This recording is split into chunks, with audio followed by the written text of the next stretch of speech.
মাননীয় আমি প্রধানমন্ত্রীকে বলতে চাইছি যে আগে তো যখন তৃণমূল সরকার ছিল তখন তোমার হচ্ছে বাড়ি বাড়ি মানে যেই বাড়িতে ধরো ঘর মানে টাকা এসেছে ঘর পায়নি। আর কোনো কোনো বাড়িতে যারা নেতাগিরি করেছে তারা তোমার হচ্ছে যে ডবল ডবল 3টে 4টে বাড়িতে 5জন আছে, 5জনেরই ঘর পেয়েছে, যে ঘর পায়নি পায়নি। অনেক সময় বলে যে তোমাদের ঘর আসেনি। এটা দেখবেন যেন ঘরটা যেন দয়া করে যেন মানুষ যেন পায়। আর সব চাইবেন যেন সব ডকুমেন্টস যেন ব্যাংকে যেই জমা দেয়, ব্যাংকের মাধ্যমে যেন তোমার হচ্ছে যে ঘরের টাকাটা ঢোকে। কারণ কি তোমার হচ্ছে যে যে গ্রামে মেম্বার আছে, প্রধান আছে, ওরা হচ্ছে কি টাকা ছাড়া, ঘুষ ছাড়া, টাকা ছাড়া তোমার হচ্ছে যে ঘর দেয় না। তুমি আগে আমাকে এত টাকা দাও, তারপরে তুমি হচ্ছে যে ঘর পাবে। এটা আমাদের সঙ্গে ঘটেছে, ঠিক আছে, মানে আমাদের সঙ্গে ঘটেছে না, আমার কাকাদের সঙ্গেই ঘটেছে এই ঘটনাটা।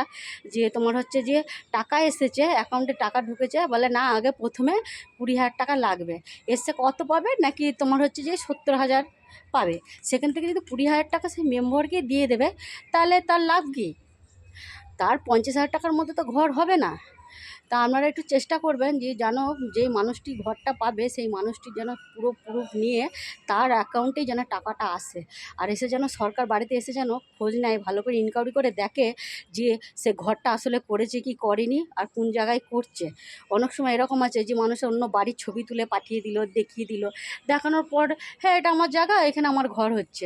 তারপরে দেখা যাচ্ছে না ঘর করছে না, সেই টাকা নিয়ে তোমার হচ্ছে যে ফুর্তি করছে। সেটা আপনারা দেখবেন। এটাই আমার বলার ছিল। আর প্রধানমন্ত্রীকে আমার এটাই বলার রয়েছে, আপনাকে আমি খুবই ভালোবাসি, খুব শ্রদ্ধা করি, আপনাকে ভীষণ সম্মান করি, কিন্তু আপনি এমন কোনো কাজ করবেন না যেগুলোর জন্যে মানুষ পাবলিক ক্ষেপে যায়। আপনি সত্যি খুব ভালো, দেশের জন্য অনেক করেছেন। আপনি যেভাবে অ্যাকাউন্টে জিরো অ্যাকাউন্টে পয়সা ভরেছেন, ওইভাবে চেষ্টা করুন যে কোনগুলা এই দেশেও আছে, নাগরিক আছে, তাদের মোবাইলে সেইভাবে খোঁজ নিয়ে পয়সাগুলো দেন। এত হয়রানি মানুষকে করবেন না।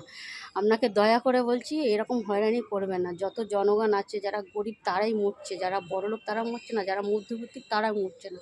যারা একদম গরিব দিন আনে দিন খায় তাদেরই বেশি কষ্ট।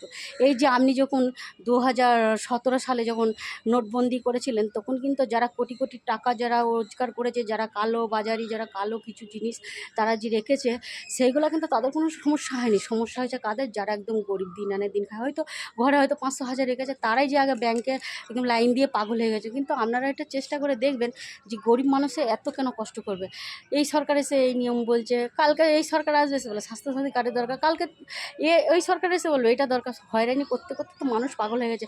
চেষ্টা করুন এক দেশ এক কার্ড, প্রত্যেকটা মানুষের একটাই কার্ড থাকবে, আর সেই কার্ডের উপরে তোমার এমন কোনো নাম্বার করে দেন যেটা মারলে সেটাই বোঝা যাবে যে সঠিক কি না ভুল।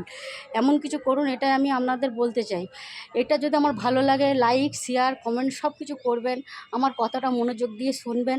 আমি চাই দেশের মানুষের ভালো হোক, সব মানুষ ভালো থাকুক, গরিব বড়লোক সবাই ভালো থাকুক, সেটাই দেখবেন। এমন কোনো কিছু করবেন না যে সব মানুষ আবার উল্টিয়ে আবার কোনো মানে কোনো পলিটিক্স আবার কোনো পার্টিকে নিয়ে আসুক। চাই না, আমি চাই আপনি থাকুন, আপনি আছেন, আমরা আপনার ভরসায় আমরা রয়েছি। দেখবেন একটু, প্লিজ প্লিজ দেখবেন। ধন্যবাদ।